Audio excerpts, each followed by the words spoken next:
Hello, welcome back to Radio Free IV. Here for another video today, and the topic of this video will be the oncoming economic recession or depression. We don't really know which one yet. Isn't it exciting? We live in interesting times. What a gift. Um, so I have trouble explaining to people why it is that I say America is finished, America's cooked, America's era of global dominance is over. I think to people who closely follow and understand the economic markets on a global scale, on the global stage, they understand how we have put ourselves in a really unwinnable situation. But let me just describe it basically for you. There are two aspects of this. There's first of all the military alliances that undergird our domination and control of the world as Americans. We need partners. We cannot do it alone. We cannot control the world, just us. We think we can, but no militaries can do that. You need cooperation for control, period. That's how it works. And then the second thing is debt. So you can cooperate in a number of ways. You can cooperate by, building things together. You can cooperate by, just sharing ideas. There are plenty of things you can do to cooperate. But the way that the United States cooperates with the entire world, not just with its allies, with its partners, is through debt. So every year our government we tax however much we tax, which is not enough obviously, and then for all the rest of the stuff we want to pay for, all the cool crazy stuff, we put it on our American credit card. And America has had the best credit card period for a long time, the best country to lend money to, the most stable country, because we have the allies, because we have the military dominance of the planet, and we have allies who are willing to protect that with us, for us. And so yes, we were a safe investment, we could borrow as much money as we wanted, and nothing bad really ever happened to us. Things are different now. So the way that you can measure how confident the global community is in America's long-term prospects is their purchase of U.S. Treasury bonds. Now, Treasury bond is that's the way that the governments get that. They sell Treasury bonds, and the Treasury bond just says, "Hey, you give us $100 now, and in 45 years, we'll give you a 3% interest rate over the course of all that time. You buy 800,000 Treasury bonds, and now you have a bunch of money." And of course people invest in that because it's a safe investment. It's the United States government, right? But the treasury bonds are not quite as popular as they used to be. As a matter of fact, a number of governments are slowly trying to diversify the bonds of different governments, not just holding U.S. Treasury bonds, U.S. debt. They're trying to get more different types of debt. That's a bad sign, because the way that it used to work is that when governments and when institutions, when investors, when the economy felt uncertain, everyone would say, "Oh, let's buy U.S. dollars because those are safe and those are going to be fine no matter what." And they're not saying that this time. So what does that mean for us? Now let me let you in on this little known fact about the United States debt, which is that we have to pay it back. But paying it back really isn't the purpose of our government spending year to year. The way that the thinking goes, and this is a true thing because this is just how math works, right? But if you have two things and one of them grows by one percentage and the other one grows by another percentage, the larger percentage will over enough time turn that smaller percentage into nothing. And this is calculus. This is like limits as they approach zero. This is it's math shit, but that's true. And so the idea is, as long as we have economic growth that is larger than our interest payments or larger than our interest growth, as long as our economy grows faster than our debt, it's fine. It doesn't matter how much debt we take on. Our economy, in order for our economy to grow, I figure, and maybe this is just me, but I figure we need important material things. We need infrastructure. We need education. We need production. We need to be able to provide our citizens the basic necessities so that we can then ask them to do work for particular purposes. I don't think we have that in our country. But whatever. Who am I? What do my thoughts matter? What does matter is the fact that in order to keep this whole system going, where we just say, "Oh, our economy needs to go faster than our interest payments," we have to make those interest payments. At the moment, our interest payments are $1 trillion a year. $1 trillion. Our debt is, I think it's like 38 trillion or something like that, or 36, or in the 30s of trillions of dollars, and we have to pay 1 trillion just so that we aren't automatically, immediately, completely in default on the debt. Not that we don't have to pay the rest off, but that the interest payments for us holding that money, for us having spent that money, that is other people's money, are $1 trillion.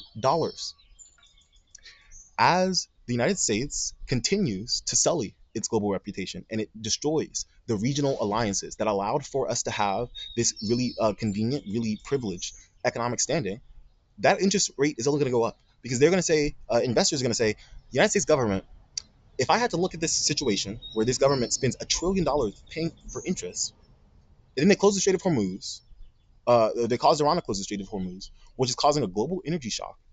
well, it kind of, I'd bet that that country is probably not going to be doing so great, especially when our country's main driving economic growth is AI. And you know what you need for AI? Energy. And do you know what just happened to the global energy markets? They are crashing. They're going crazy because of our actions. So all of this is to say, we are going to face a very difficult economic moment as a country in the very near future. And the question is, what do we do about it? We don't have to just sit and say, oh, well, things are going to be hard and we're going to just start eating our children and that's just cool. We don't. We don't. And there's one reason why. And I think it's a very important thing to understand. The entire economy, the capitalist economy, relies on the idea that we need markets to distribute scarce resources, that we need to have the most efficient distribution of resources because resources are scarce and they should go to those who can derive the most value from them. Okay. And that happens in the form of a person saying, hey, I make this much money. I will spend this much money, a large portion of what I make or a small portion of what I make on this thing. Um, and, that also happens in other ways. But the point is to say, scarcity is the foundation for our economy. But scarcity isn't a thing. Scarcity is not a thing. We have not had an inability to, let's say, feed the world, for example. We have not had an inability to build up things, to build bridges, to build infrastructure, to build power. We have not had an inability to do that. If you ask me, since the Industrial Revolution, since the 1800s, we have been able to provide for the needs of people, if only we were willing to do so.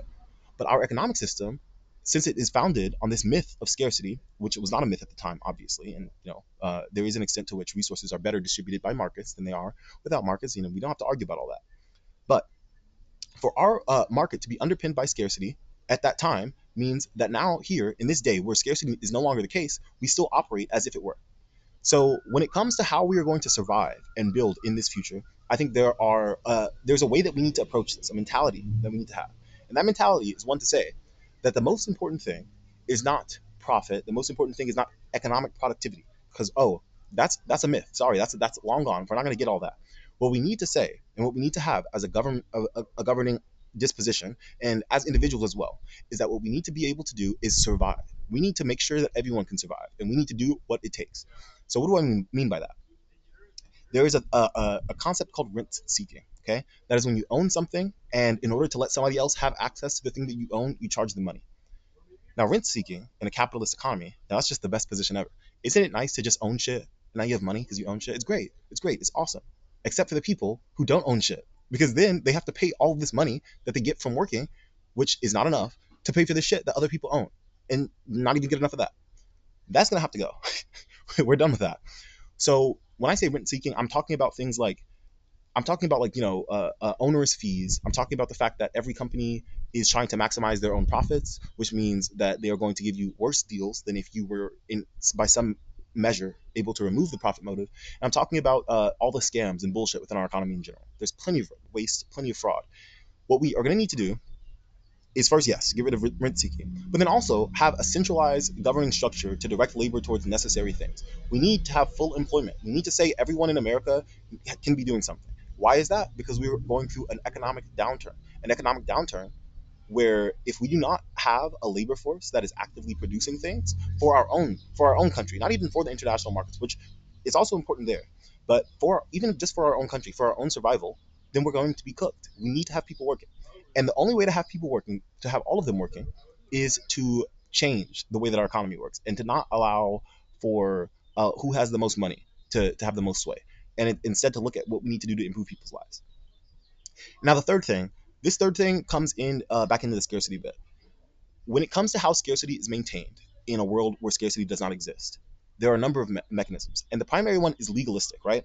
So if I was say a multinational corporation, right, and I want to engage in rent seeking, I want to say I'm going to own this thing, and then I'm going to make money because I own it by charging people for access and use of this thing.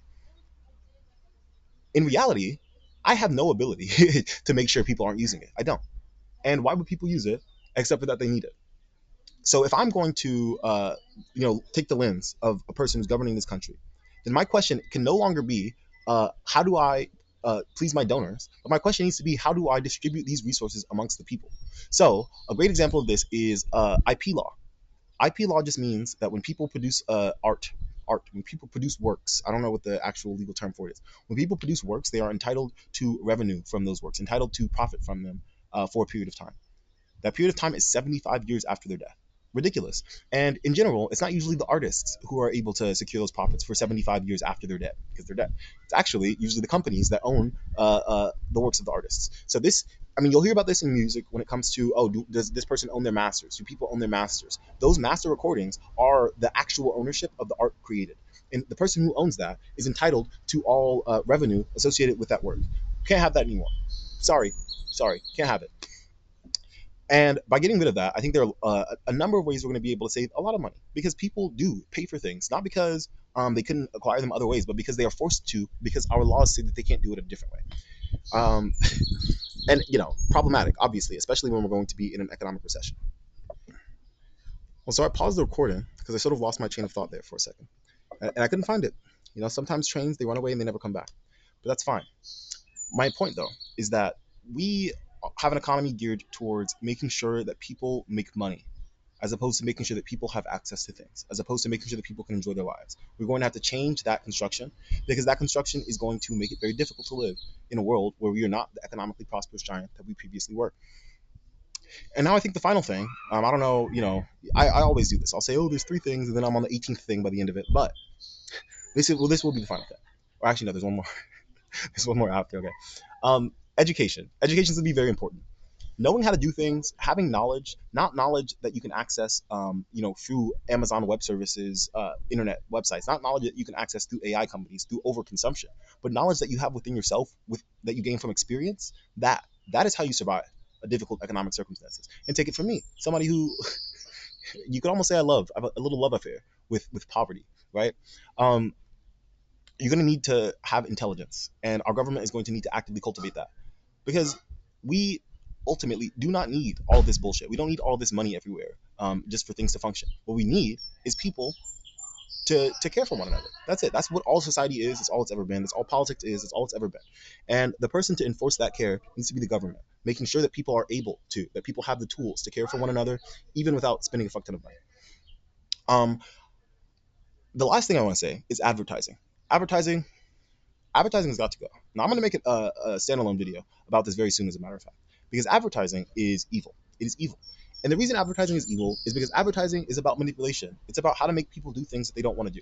And if you have an economy that has this huge, huge, huge portion that is entirely built on making people engage in economic behavior for the purposes of making other people money, as opposed to fulfilling their own interests, then you create this really crazy sort of situation where, as opposed to spending your money, spending your time, spending your resources, spending your university educated students on improving your economy, improving your infrastructure, improving your social relations, instead of that, you have them focus on how to make somebody buy a fucking a new version of a candy bar that already existed but now has a different logo and it's owned by a different company, and it has 4 grams of protein. Okay, like, what are we doing? It's useless. It's a waste of time. Yeah, and I'll let that be my last point. Honestly, I could probably go on about this for a while. I had a long conversation about this last night, actually. Just trying to, map out what it means to exist in a world where you don't have the money that you used to.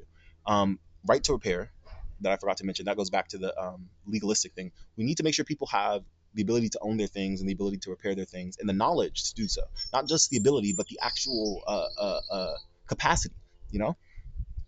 But all of that is to say that this is going to be difficult, and this is going to be a challenge of governing, and it's going to require very, very good governance to alleviate the pain that people are going to experience. But ultimately, being poor is not that bad. It just isn't. It really just isn't. As a matter of fact, being poor is a great asset, because one thing poverty does, actual scarcity. See, we have fake scarcity, actual scarcity. That shit, it'll keep you in line. It'll make sure that you remember that before you leave the house, you must close all the windows, because you don't want to pay for the heating. You don't want to have to pay to reheat your house after you let out all the hot air. See, poverty enforces real efficiency, as opposed to markets. Markets can promote efficiency in the sense that the most capital will be extracted, the most money will be made in the process, but they don't promote efficiency in the sense that people are doing all that they can to make their own lives, less costly to them, economically speaking, less costly in terms of resources. You look at third world countries, look at China, look at Cuba, look at these developing nations, and you see that, as opposed to saying, hey, we don't have any money, so we're just going to sit down and die, as we're expected to do in the West, as austerity in the UK, in America, they say, oh, well, we don't have money for stuff, so, just die and eat a dick, I guess. Instead of that, we can just say, hey, look, we don't have any money, so we need to try really hard, really, really hard to do all the things that we need. And ultimately, I think the poverty is going to be good for us. not the kind of medicine that I'd like to prescribe. I think that there are alternatives. But Donald Trump launched this stupid ass war, and so we're gonna have to deal with this. These are the questions that we need to be asking about the future, because the future's coming. It's coming fast. We went from decades where not much changed at all to weeks where it feels like we live in a different planet. And it's going to take time for everyone to feel that, for that to be like the normal assessment. But we're already here. We already have to start making plans for it because we can't go back now. We can't just pretend the Strait of Hormuz is not controlled by Iran. We can't pretend that global energy markets haven't been disrupted. We can't pretend that countries are not decoupling from the United States, that countries are not divesting from United States assets. And we cannot pretend that our huge national debt is not going to become an issue for our government. We can't. We can't. We have to accept these things and we have to respond to them. Now, you're going to see a lot of politicians in this circumstance talk about how this is the Democrats' fault. Who cares? Who fucking asked? What we need to do is have a plan on what we're going to do now. I don't think Democrats are going to offer that. I really hope they do because I think it's necessary. But if not, I got it. I'll get in there. Trust. Because I care. I care about my community. I care about my people. Because having grown up in poverty, I see the ways that the government could have very easily intervened to improve our circumstances, but chose not to. Chose not to. Chose instead. I wanna be at the RNC. I wanna see Patricia McCloskey. I wanna scream for the GOP. I wanna sit with Dan Bongino.